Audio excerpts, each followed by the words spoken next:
Sunil Subramaniam joins us to talk about markets, valuations, and how things could shape up for investors in 2021. Sunil, fantastic to have you back. Thank you for joining us. Can't complain in this market, can we? Only folks who are complaining who are not participating. Absolutely. And that speaks over the hordes of investors who redeemed in this period. As you know, domestic investors have been redeeming from MFs quite a lot. So I'm sure that they'll bounce back, seeing that what they've missed out. So I think clearly a harbinger.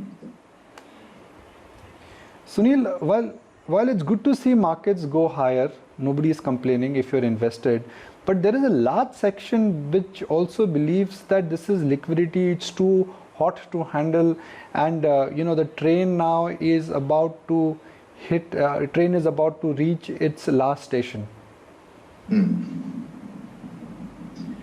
I think that's always the case when any bull rally takes place, Nikunj. If you go back in history, right, there'll always be people who will say that this is not justified by the current. And I think one point which I was hearing you speak a couple of minutes ago is that markets are a lead indicator of the future, right?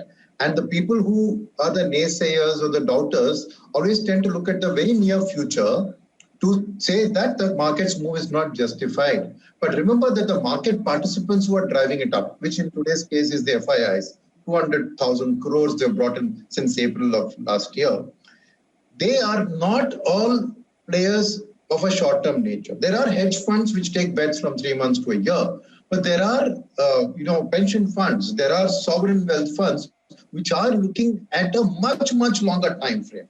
Some even a 10 plus or 20 plus kind of a time frame. So when that participant is buying with that outlook, right, you've got to remember and see that what is it they are betting on, and when you then back that horse, right, it's likely that you will come out the winner. But if you're trying to look at the next 3 months, 6 months, saying this has gone too much, what is happening is that you are applying your spectacles to another market participant, and hence you'll be left behind.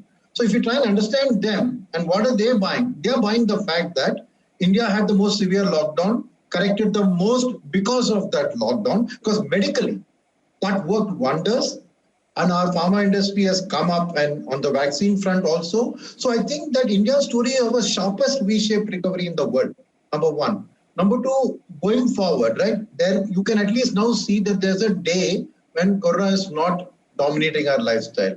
When you're looking at it from that perspective and look at the relative strength of nations, right, India's strength coming from its labor, coming from the fact that manufacturing, we haven't really caught the bus yet, as a nation. But the Modi government has been doing stuff, reforms and all of that. And when that picks up, you can't catch the Indian economy's growth. So I think that you've got to have a perspective of beyond Corona. And I think that's what a certain segment of FI participants are looking and are starting to buy that. So I think that if you reallocate, now if you're going to buy what just went up in the last, then naturally you can feel disappointed, because I see the bet on handing over from a safety to risk, from a narrow to a broad. That's the move that's happening, and that's what's taken the Nifty up in the latest rally. That's what's taking up the broader market. So I think that this, and the economic data on the ground are supporting this. Inflation data has come out better than expected.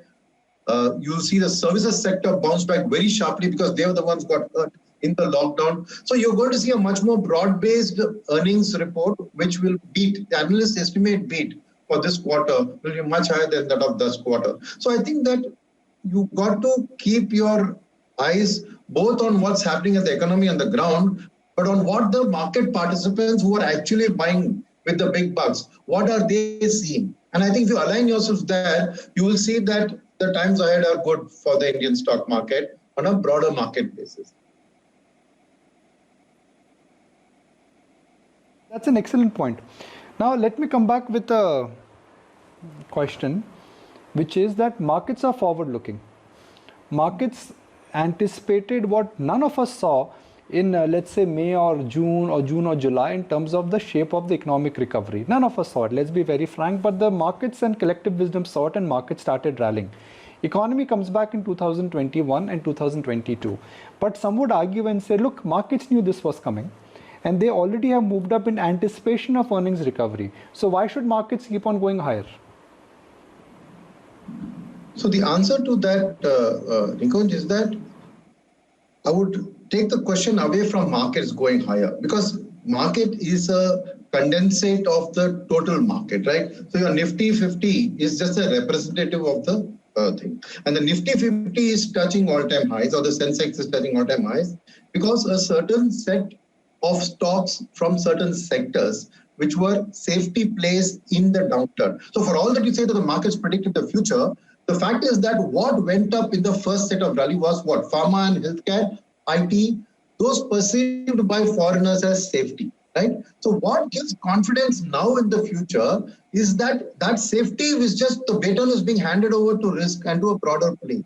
So the market rally was very narrow, as you know. We have discussed this multiple times in the past in terms of how concentrated the rally was. What you're seeing now is a breadth of the rally broadening. And so if you then go and look at how many of these stocks and sectors are trading at their lifetime high, you'll not find that many. So that is where the scope for the market to go up further comes from.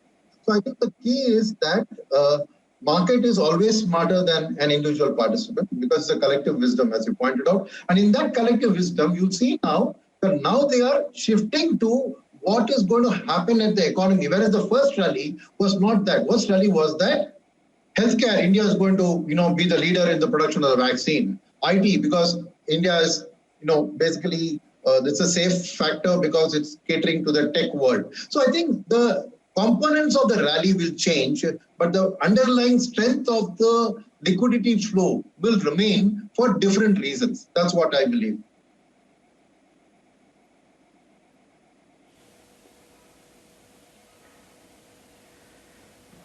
Sure. When you're talking about the broader markets, Sunil, the breadth of the market, while we started to see participation, and I know you're implying it'll only increase, but where does that confidence come from? Because every time we see even the slightest jitter, the market seems to get increasingly concentrated into those preferred names, increasingly selective. I'm not sure we've actually seen it as broad a rally or as much of participation as perhaps is warranted, given the kind of momentum that we've been seeing. I agree with you that the market is not yet as broad as it should be. So I was talking about the direction for the future, that as the earnings growth and the economic data comes out, the market will move broader. So I am fully with you. I'm not saying that it has happened, but it is beginning to happen. And the precise reasons for that, and I'll just point out one reason, right? While the markets are forward-looking, economic data, unfortunately, are not, right? Economic data, an economic survey, RBI, whatever they try to predict, ultimately it's on the back of data already coming, right? So the prediction of economic data is a very hard task. The way I point this out is that when economic data or earnings data comes out, the data in front of the market is always YOY. And I think so for 2021, the biggest story is going to be the growth over the same period last year. So you take, for example, April, May, June, the coming years, April, May, June this year, right? Last year's April, May, June was a 23% negative GDP growth quarter. It was a time when earnings got hammered. So you take any sector, right? You expect an analyst to come and say, oh, I will expect double. He will not. So the market's actual earnings growth in that quarter, the GDP's numbers in that quarter, on a YOY basis, are going to show a phenomenal jump, which nobody will predict. And hence the market will get new highs. So I think that marrying the fact that the market is forward-looking, the fact is that the data is always represented with a backward-looking mindset. I think this is the combination which gives a chance for the market to touch newer highs.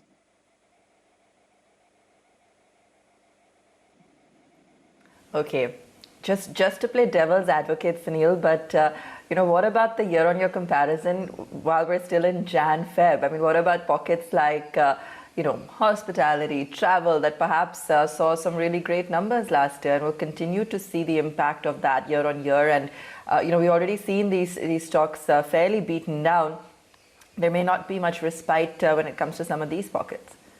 I agree. So when I say broad base, it doesn't mean every single thing that thing. There are going to be some of these which bounce. For example, for me, high-end consumer durable discretionary, which I take to include consumer durables, auto, and housing, right, had a very terrible quarter in April, May, June. And so this summer, and summer also happens to be the time when refrigerators and air conditioners peak. And last year they had a washout.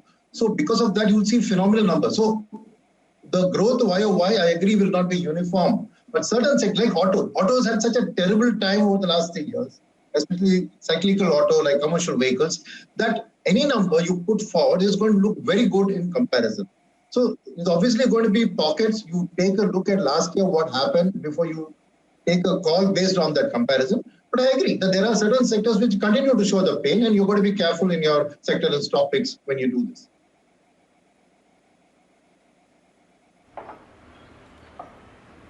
Sunil, hi there. Good morning. Wanted to get in your perspective as to what your outlook is on, these pockets like specialty chemicals, fertilizers, agri. This is a sector that's also being looked at very closely and has been showing you quite decent returns. Would you look at any of these pockets? Yeah, I think specialty chemicals has a good potential for two reasons. It's the spot where the China plus one can play out for India, number one. Number two is that I think the PLI scheme of the government will also choose this sector as one of the key sectors where they give incentives. So I see a good future for that. On agri, I think the agri is more a rural play rather than pure agri play because we've had a good monsoon last year.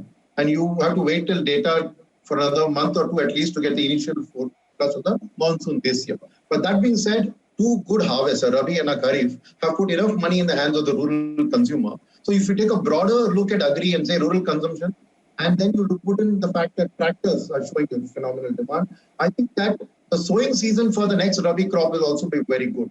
So I think for a short-term play, agri looks very good. In fact, agri is probably going to hold up the GDP numbers for this quarter when they come out. The JFN numbers are going to be supported by a good agri jump back.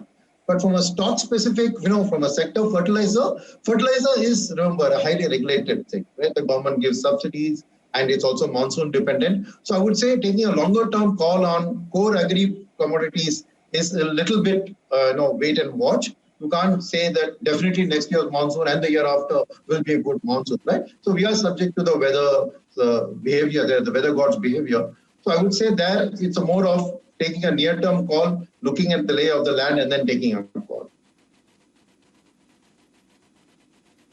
Minutes to say sector will lead.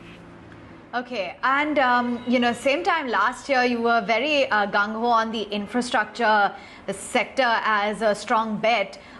Given that we have seen quite a bit of headway as well being made, and now with things really picking up, ordering resuming, execution having built up, and the fact that a lot of those supply chain concerns are now behind us, are you still continuing to bet on this theme? Absolutely. For me, infra is a three component play. There's government-driven infrastructure, there's FDI-driven foreign infrastructure investment, and then there is domestic capex on expansion. So the order of the play will be that the budget will, in my mind, be a huge trigger for infra. The reason being that whatever money the government is going to be able to spend this year, and that's a constraint because of the growth, but the rating agencies, I believe, are going to have a kinder eye towards India in this year's budget. So the finance minister will have a little more leeway. Second is, I do believe that the government has done a lot of hard work on the disinvestment process. Why I point out disinvestment in the infrastructure context is because it gives the money the room. So the projected budget will carry a huge amount of revenue from this disinvestment process. So that, from a rating agency person, let's say, what is the quality of the spending? So it won't be consumption. There's no big election nearby. So there's going to be an infrastructure push of a phenomenal sort combined with reforms in this budget. So I believe that the government-driven infrastructure push is the one which is going to carry for the next few months. The reforms that they've already announced, the tax cuts and everything, FDI is increasingly becoming qualitatively also as good. So, quantitatively, India is already getting among the highest FDIs in the world, but it's all going into your internet startups like Zomato, Swiggy's of the world, right? We still needed to come into hardcore manufacturing, which is the next wave I see starting from, let's say, maybe second half of this year. The third leg is the domestic capex, the expansion capex. That is going to take a bit of time because over the last 2-3 years, we've seen capacity utilization drop.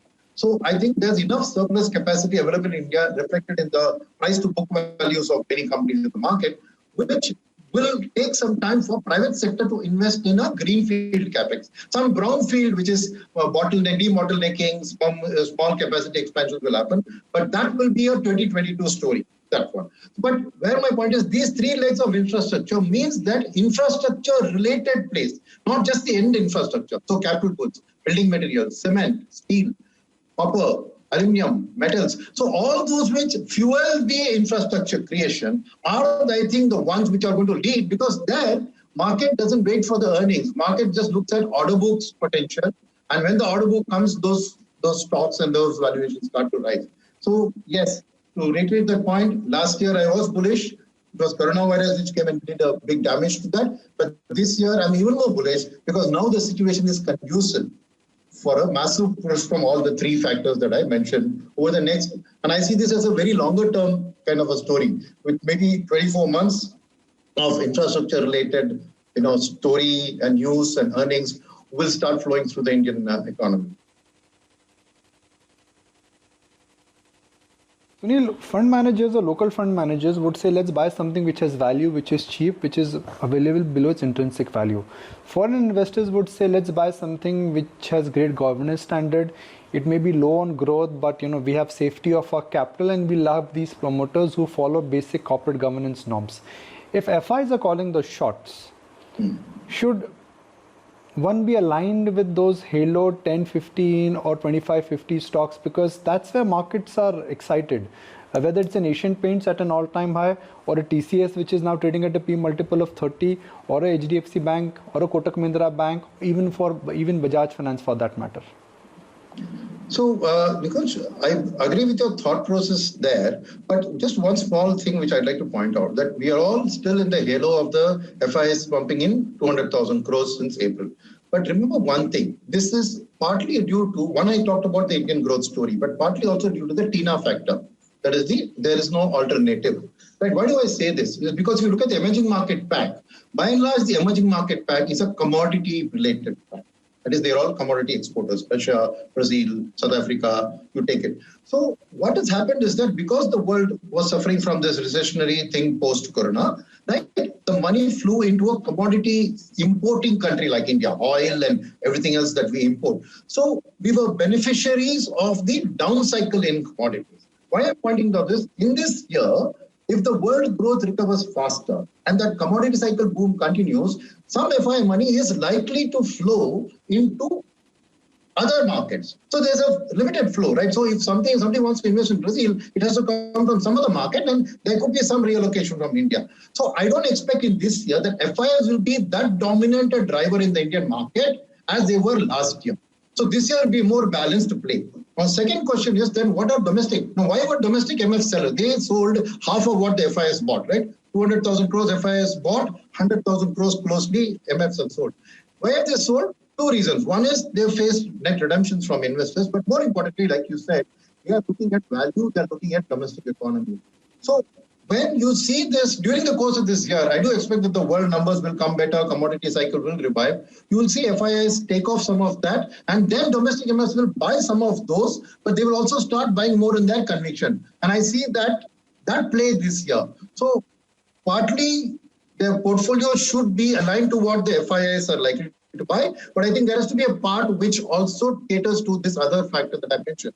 So I think a multi-cap approach to it, whether you do it through your stocks, you do it through funds, whatever, I think a multi-cap approach between safety and risk, between large cap and mid and small, is the best way to go, because I think it's best to hedge your bets both ways, because I think the baton is being handed over and this is a good year to do that investment. So partly aligned with your thought process that we should follow what FIs are doing, but not everything there.